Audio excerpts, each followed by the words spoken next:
ओम नमः शिवाय।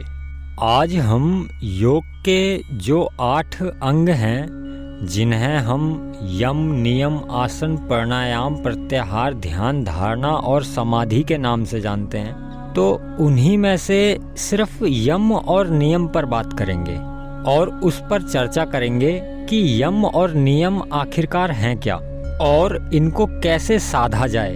इन्हीं सब के ऊपर आज की हमारी जो है चर्चा होगी।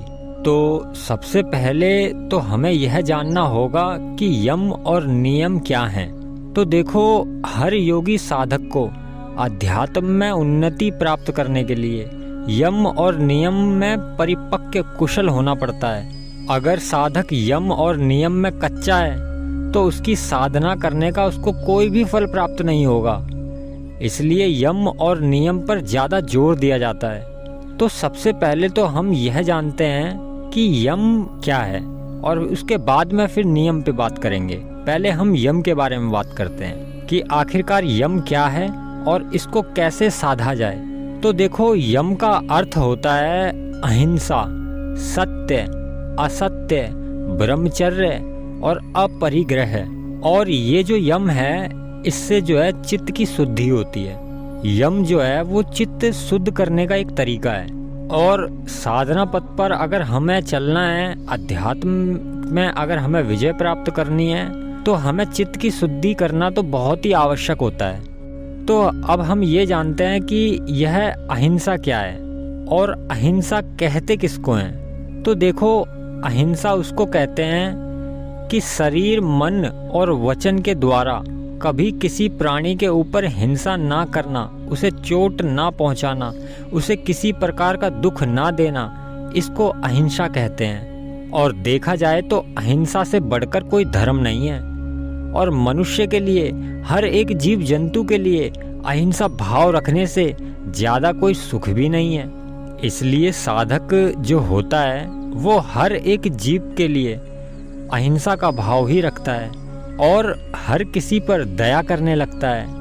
और अब हम समझते हैं कि यह सत्य क्या होता है। तो सत्य बोलने से सब कुछ मिलता है। सत्य बोलने वाले को तो लगता है कि सब कुछ तो असत्य बोलने वाले को मिल रहा है, लेकिन मिलता सब कुछ सिर्फ सत्य बोलने वाले को ही है।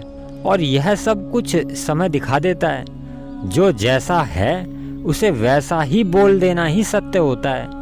जैसे व्यक्ति के हृदय में जो है उसी को मुख पर प्रकट कर देना ही सत्य है। जो जिस व्यक्ति ने जैसा देखा है उसे वैसे ही प्रकट कर देना ही सत्य है। और अब हम समझते हैं कि यह असत्य क्या है। तो असत्य वो होता है किसी चीज को बलपूर्वक जबरदस्ती लेकर आ जाना या किसी की वस्तु को चोरी कर लेके आ जाना, इसका नाम ही असत्य है। और अब हम जानते हैं कि यह ब्रह्मचर्य क्या है। तो ब्रह्मचर्य का अर्थ होता है कि हर समय परमात्मा के ही विचारों में डूबे रहना, हमेशा सात्विक जीवन बिताना और साथ ही अपने वीर्य की भी रक्षा करना ब्रह्मचर्य कहलाता है। और अब हम बात करते हैं यम के आखिरी अर्थ अपरिग्रह के बारे में कि यह अपरिग्रह क्या होता है।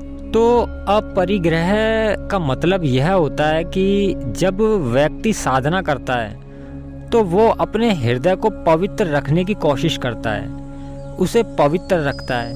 और साधना में आगे बढ़ने के लिए यह आवश्यक भी होता है। तो साधना का उद्देश्य यह होता है कि जब हम किसी से कुछ चीज़ लेते हैं तो इससे क्या होता है कि इससे हृदय अपवित्र हो जाता है। किसी से कुछ लेने से हृदय अपवित्र होता है। और जो व्यक्ति वस्तु लेता है तो वस्तु लेने वाला व्यक्ति हीन हो जाता है और वह व्यक्ति जो होता है वो अपनी स्वतंत्रता जो होता है वो खो बैठता है और दूसरों के ऊपर आसक्त हो जाता है, निर्भर हो जाता है। तो इसी को अपरिग्रह कहा जाता है। तो यम का जो अर्थ होता है अहिंसा, सत्य, असत्य, ब्रह्मचर्य, अपरिग्रह, इन सब के ऊपर हम बात कर चुके हैं और उम्मीद करते हैं कि आपको समझ में भी आया होगा। तो अब हम आगे बढ़ते हैं और यह जानते हैं कि यह नियम क्या होता है। तो नियम में जो होता है, नियम का अर्थ होता है तप, स्वाध्याय, संतोष, शौच, और ईश्वर प्राणिधान, इनको जो है नियम कहा जाता है। वैसे नियम शब्द का अर्थ होता है नियमित अभ्यास करना।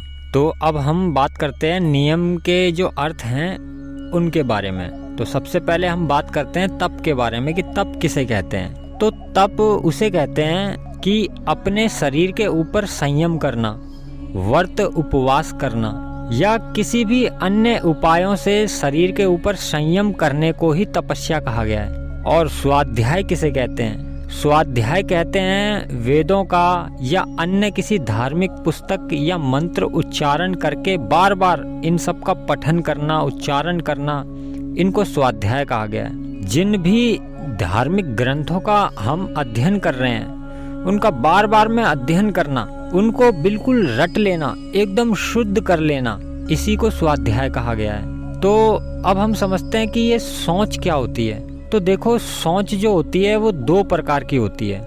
एक तो होती है बाहरी सोच और एक होती है भीतरी सोच। तो जो बाहरी सोच होती है उसको तो मिट्टी से, जल से, साबुन से या किसी भी अन्य वस्तु से शरीर को तो शुद्ध कर लेते हैं, क्योंकि ये शरीर को शुद्ध करना आसान है। तो ये जो बाहर से शरीर को शुद्ध करना होता है इसी को कहा गया है बाहरी सोच, जैसे कि स्नान करना।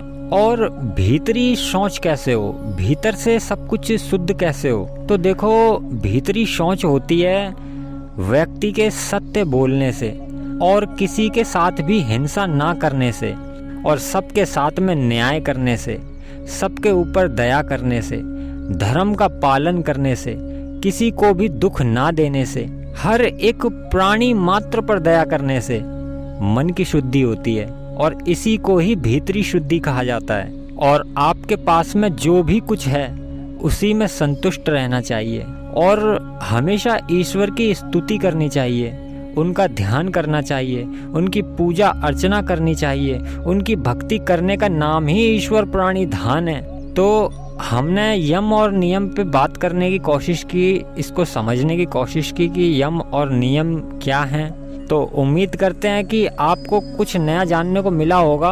तो अभी हम इस विषय को यहीं समाप्त करते हैं और फिर कभी इसी विषय पर या किसी अन्य विषय पर फिर दोबारा चर्चा करेंगे।